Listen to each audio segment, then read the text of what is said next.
1, 2, 3, 4, go.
Good morning and welcome to worship, everyone. Good to see all of you out here in the audience today. A few of you anyway, a few of our volunteers, great to see you.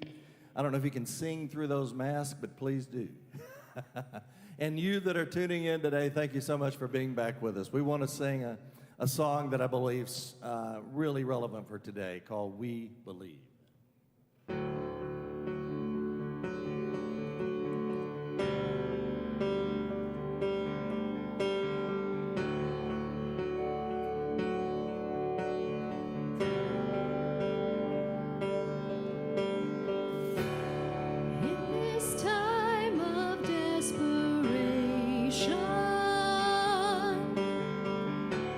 When all we know is doubt and fear.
Another great song, message we need to pay attention to today. So as you sing these lyrics, I want you to think about, they'll know we are Christians by our love.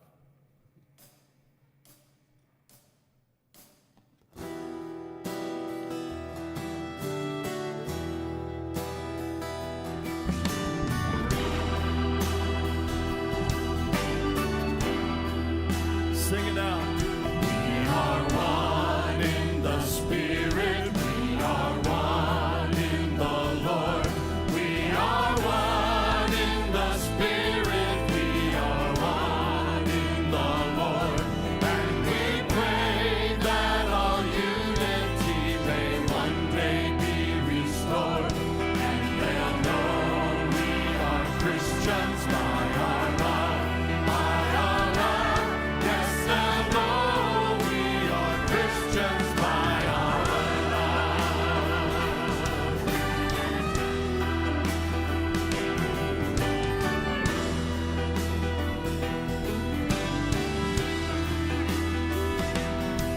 We will walk with each other. We will walk hand in hand. We will walk with each other. We will walk hand in hand. And together we'll spread the news that God is in our land. And they'll know we are Christians by our love, by our love. Yes, they'll know we are Christians by our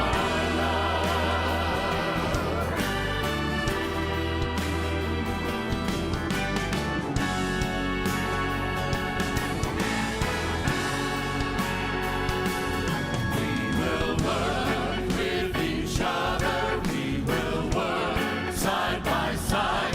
We will work with each other. We will work side by side.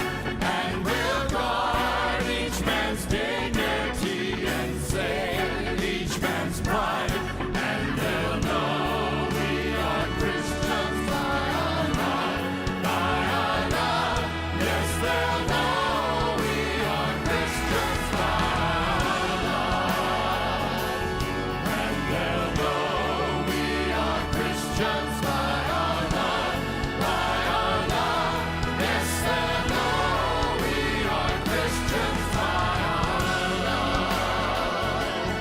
And they'll know we are Christians by our love, by our love. Yes, they'll know we are Christians by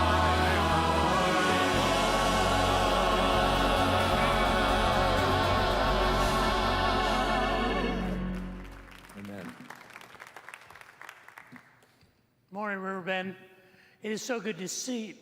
No, I only wish I could see you. Wherever you are, know that there is no one who wishes we could be together more than me. But statistically, we see that we are not quite through this yet. And my heart will not allow us to not get together unless we are safe. I don't know exactly what that means, but we're going to continue to wait. I know that's a lot to ask.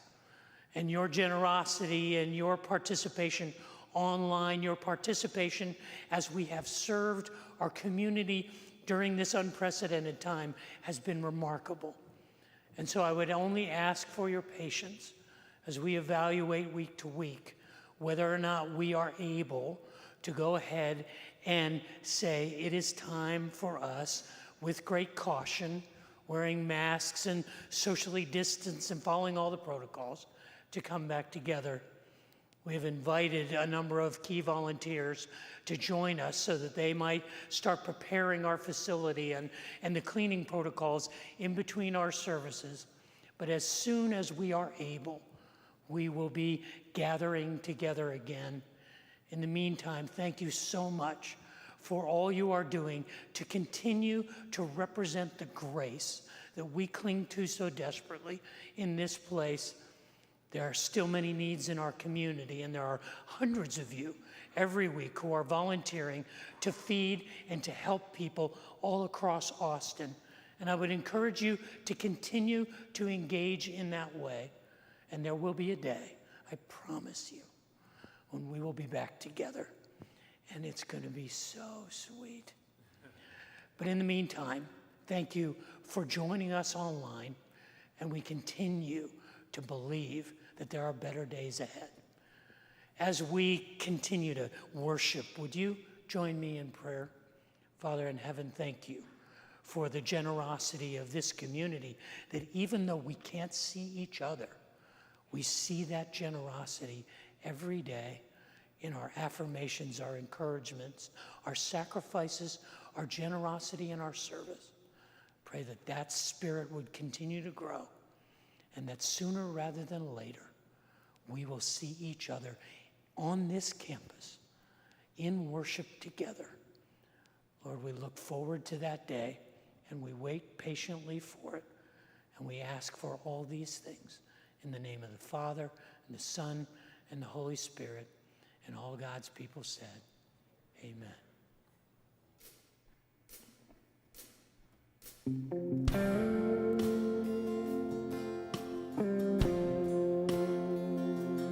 Every time I tried to make it on my own, every time I tried to stand and start to fall, and all those lonely roads that I have traveled on, there was Jesus.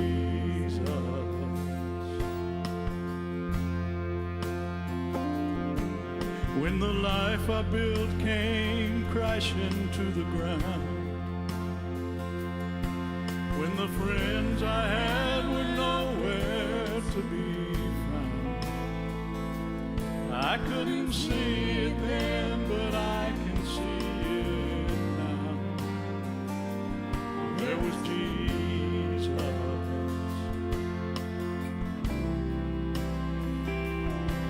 In the waiting, in the searching, in the healing and the hurting, like a blessing buried in the broken pieces. Every minute, every moment, where I've been and where I'm going, even when I didn't know it or couldn't see it, there was Jesus.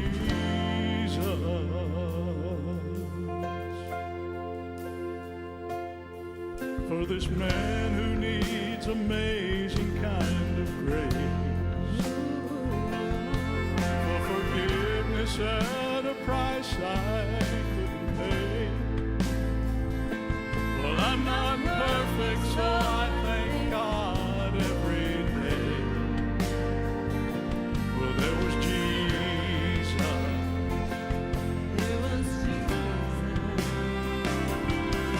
In the waiting, in the searching, in the healing and the hurting, like a blessing buried in the broken pieces. Every minute, every moment, where I've been and where I'm going, even when I didn't know it or couldn't see it, there was Jesus on the mountain, in the valley, in the shadow of the alley,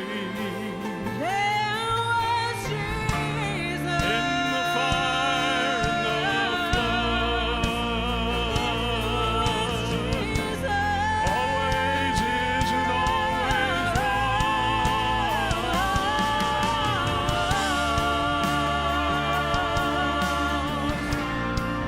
No, I never walk alone. He's always there.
was a day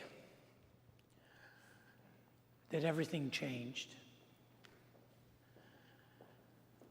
We had lived in Dallas for 22 years and recently moved our entire family to the Bay Area of San Francisco, California. My 3 daughters were teenagers at the time.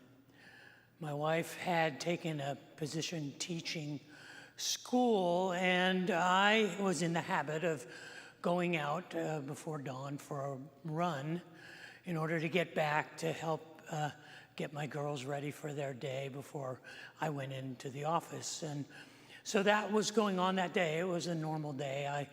I got home to our house at about 10 minutes to 7, I guess. And I turned on the television. And what I saw on the television in that moment took me a few seconds to calibrate, because it was an image of the Twin Towers in New York City with smoke billowing out of each of them.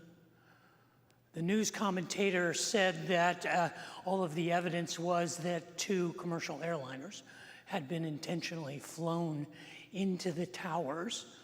And as they were explaining that, they cut away to, I believe it was Dan Rather in the news office, and he was saying there were reports that the Pentagon was on fire and that there were additional aircraft headed for Washington, D.C. At about a minute before 7 a.m. on the West Coast, just before 10 a.m. in New York City, the commentator, I believe it was Dan Rather, said the report is that the South Tower of the World Trade Center has collapsed. And I remember thinking very vividly, buildings don't collapse. They burn, they put the fire out, and it's a catastrophe. But large skyscrapers don't implode. They don't fall on themselves. And just at that moment, they cut to a shot of the Manhattan skyline. And through the ash and the dust and the smoke, you could see the South Tower was gone. Immediately ran upstairs, and I remember grabbing my daughters in their beds, and I said, "You have to get up right now, right this minute." And they were like, "Oh, what?" I was like, "Right now. You need to come downstairs this instant." "I'm not, come on." And I remember physically moving them down the stairs and sitting them in front of the television and saying, "This is the day on which your life will change. You will remember this day for the rest of your life." And those of us who cannot forget the trauma of that day realize that the world was one way on September the 10th, 2001. And it was a different world on September the 12th, 2001. I would suggest to you that we are living in such a day, that what we are experiencing is redefining how we live our lives. How we go about our day-to-day experiences is being radically redefined. Now, it's not taking place in one moment as the events of September 11th, 2001 were. It's more of an evolution. It's more of a glacial movement, a change in our awareness, a change in our culture. There is a cataclysmic transformation going on, and it's happening in slow motion over the course of weeks and months. We will look back on the world we lived in before 2020, and it will be a different place than the world we live in after 2020. Now, I don't know what that world holds. I think there are 2 things that we know for sure. The one is we don't know what the world will hold for us in the days and the weeks and the months and the years ahead. And we know it will be different, but we don't know how. But the other thing that I know is that it has to be better. always like to say that the School of Hard Knocks charges too high a tuition for us to fail the class. We have to be better. But what does that mean? What if today, here in the beginning of June, on Flag Day, June the 14th, this is the end of the beginning? And we are making our way into a new experience, into a new world. What does that mean for you and I? What do we do about it? Well, I want to spend the next 4 weeks, and I want to suggest 4 steps we can take to enter into a better future. That if this is in fact the end of the beginning of a radical change in the world that we live in, there are 4 things we can do that will prepare us to make the world a better place when we get to the other side.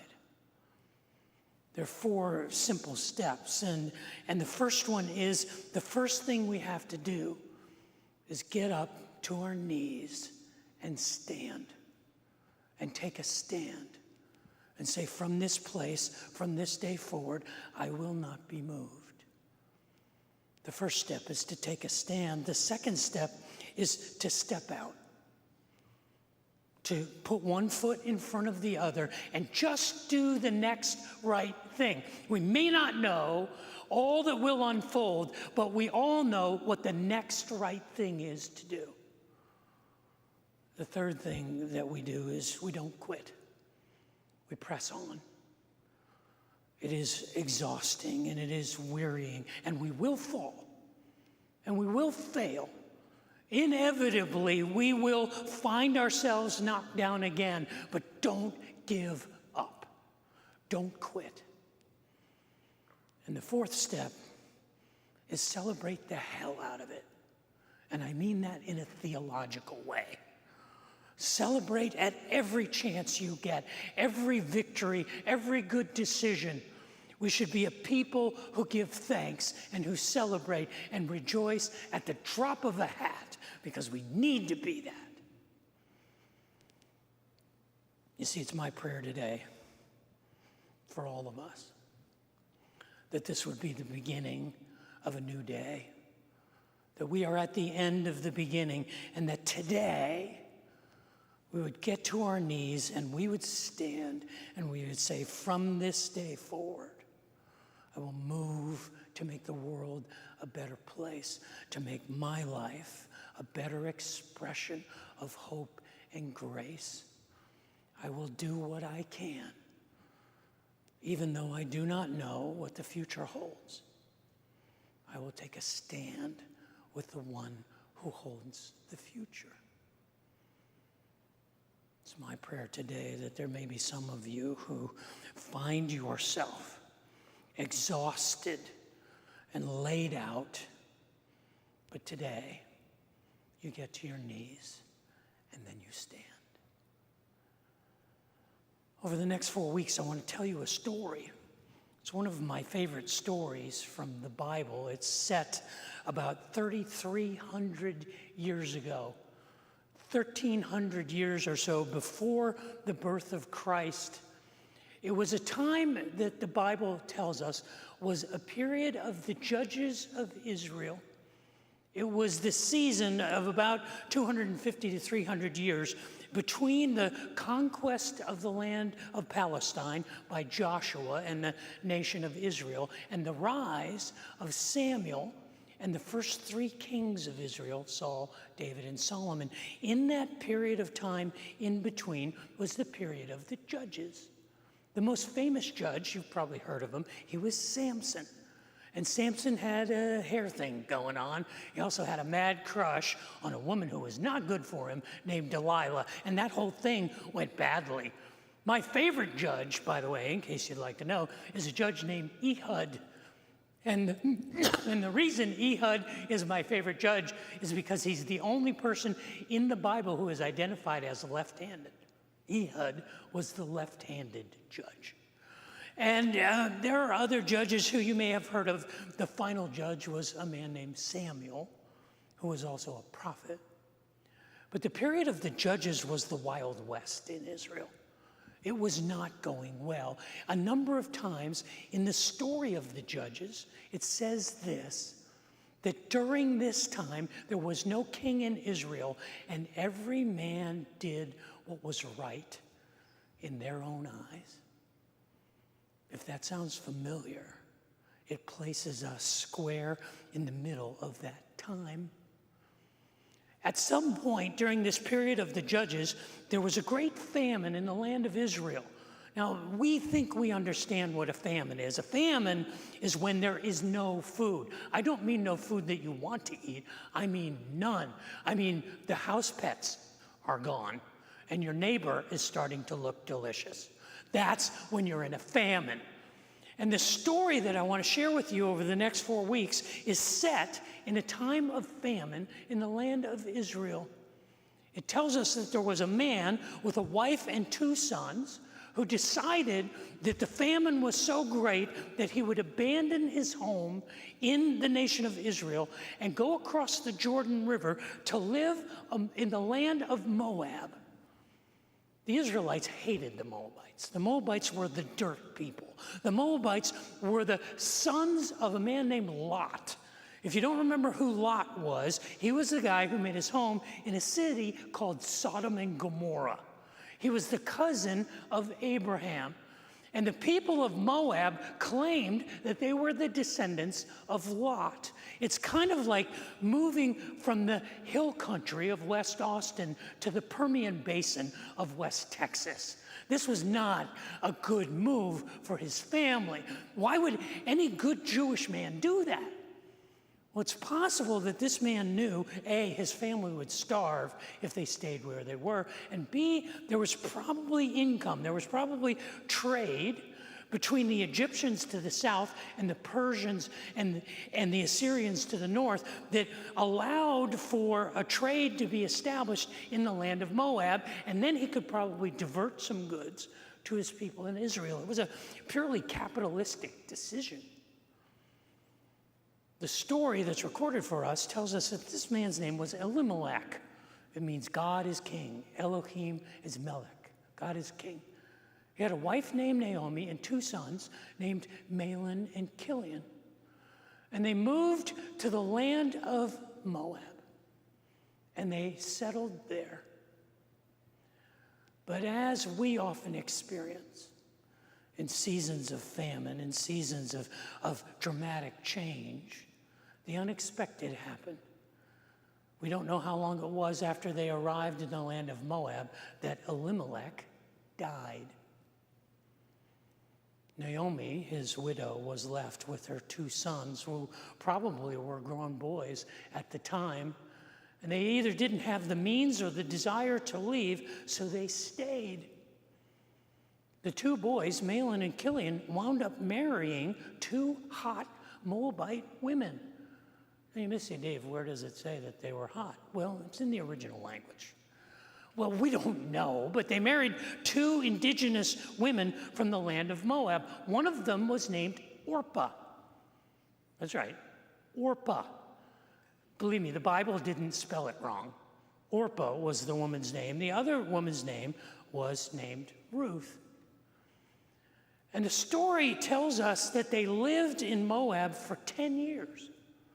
They probably had a good life. I like to imagine that they established a trading company and they were financially stable and successful. But Orpah and Ruth had no children.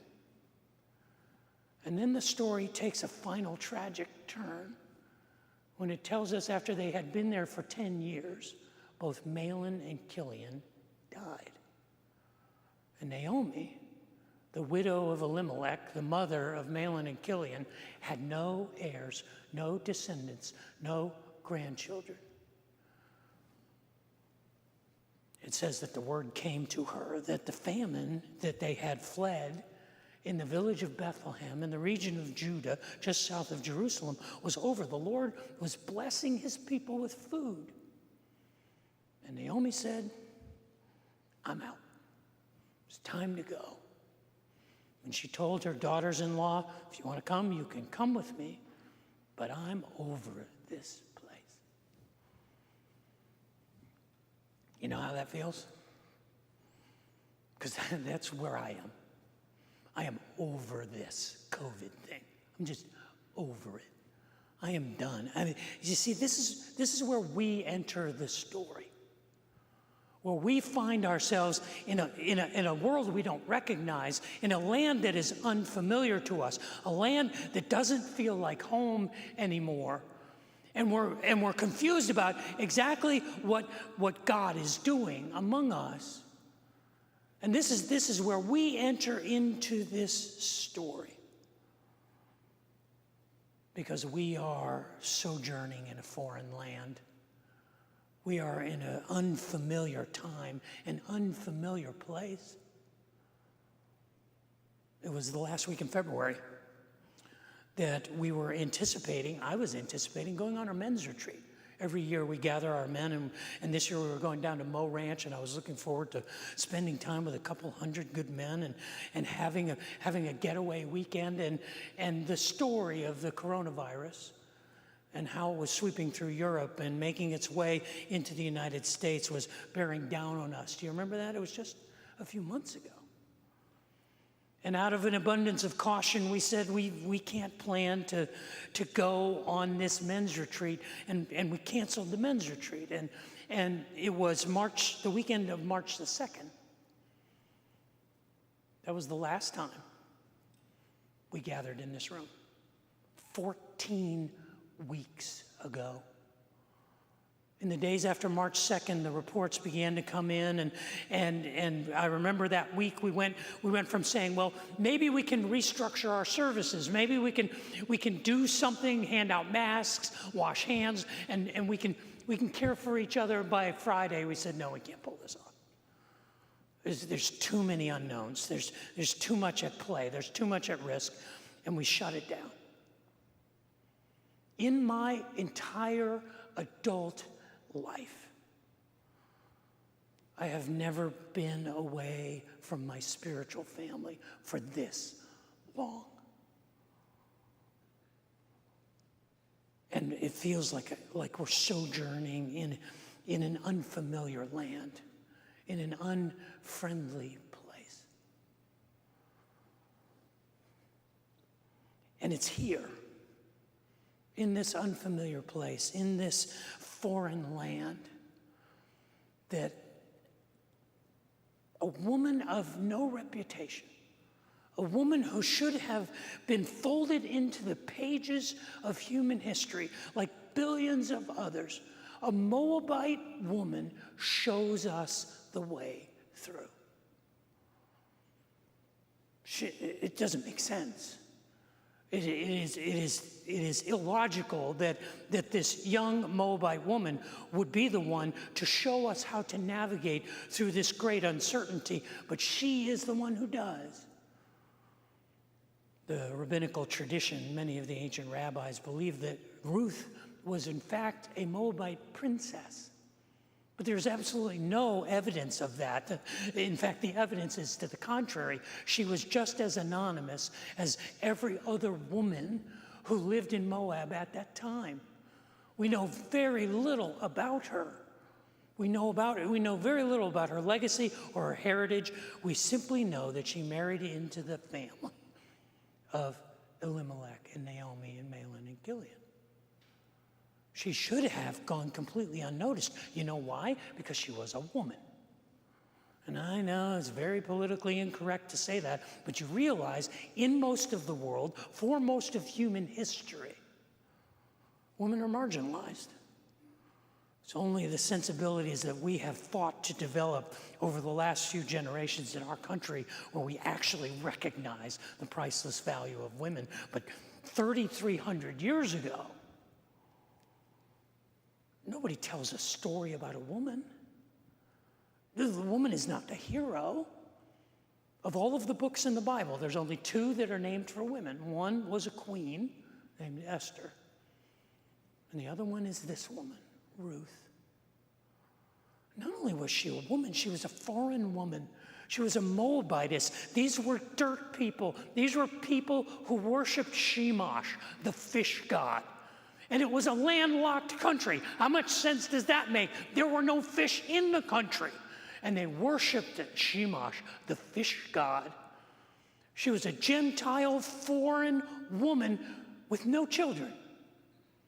With no children. The curse of the gods, of the god, the fish god, was upon her. And she had no children, and she had a dead husband, and she was alone. And yet she is the hero of the story. And she is the one who shows us the path out of the beginning and into the future. It occurs to me that what I'm seeing in our culture being played out in real time, the pain and the anger and the frustration and the fear that is being played out throughout our culture is really understandable when you realize how helpless we all feel. Because when we feel helpless, when we feel like, hey, I didn't do this, it wasn't something that we did or that I did that created this whole mess. All of us are sitting here with a sense of impotency. I didn't create this. I didn't ask for this. I didn't deserve this. And I don't know how to make it go away. And in that frustration and in that impotence and in that fear, we grab onto anything because we have to change something.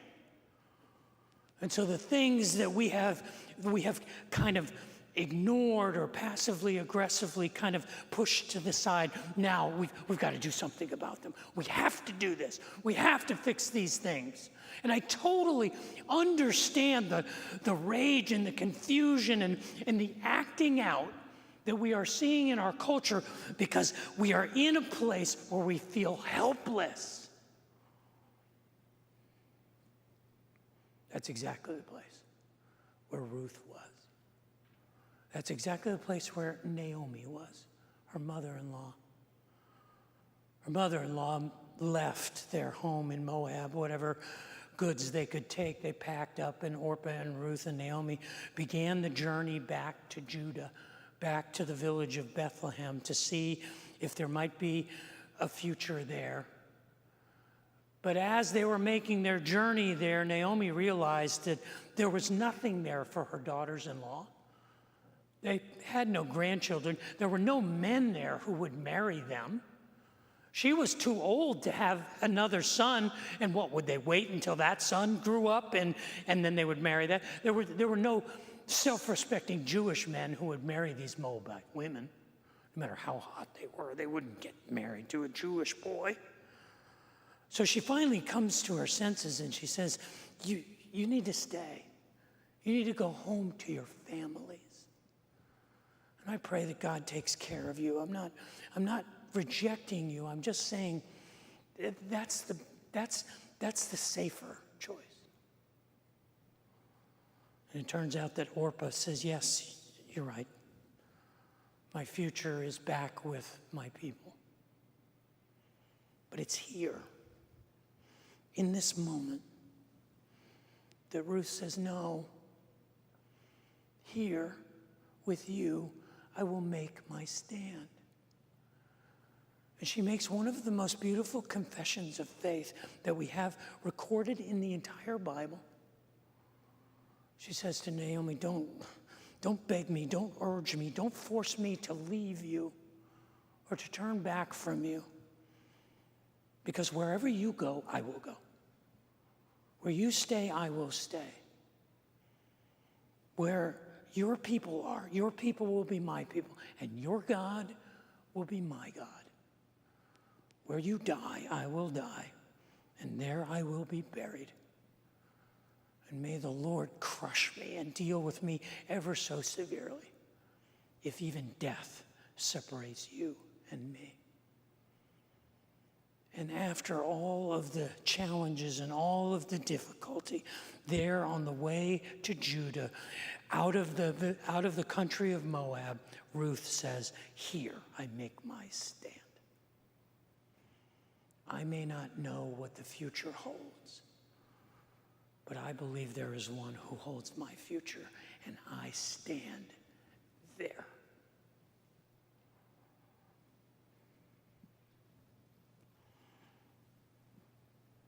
It's the wild, wild west out there, don't you think? Every time I turn on the news, every time I read the paper, every time I go online, I hear another story of people acting out their frustration and their hopelessness and their anger and their beliefs. It's like it was in the days of the judges, when every man did what was right in their own eyes. We are there with them as the towers are falling. And you see, it's my prayer today that you would recognize the crossroads that this is. It's my prayer today that you would realize that this is one of those moments in our life when we may not know what is ahead, but we know where we stand. And that we will come to our knees, and then we will stand. This is one of those defining moments. It may not feel like a moment because it's playing out over the course of weeks and months, and we're not exactly sure how it will end. But it's my prayer today that today you would say, from this point and no further back, only forward will I go. I will make my stand here, and I will believe that what is ahead, I can be better in and better for. I think there's moments like that in our lives all the time. I know for me, it was February the 2nd, 1974. I was a clueless teenage boy. And I was hopeless. And in one moment, surrounded by hundreds of other teenagers, I stood and I made a decision. And on February 2nd, 1974, I stood up and I said, I do not know what the future holds, but I believe there is one who holds my future, and with him I will stand. And the journey since that day forward has been based on that single stand.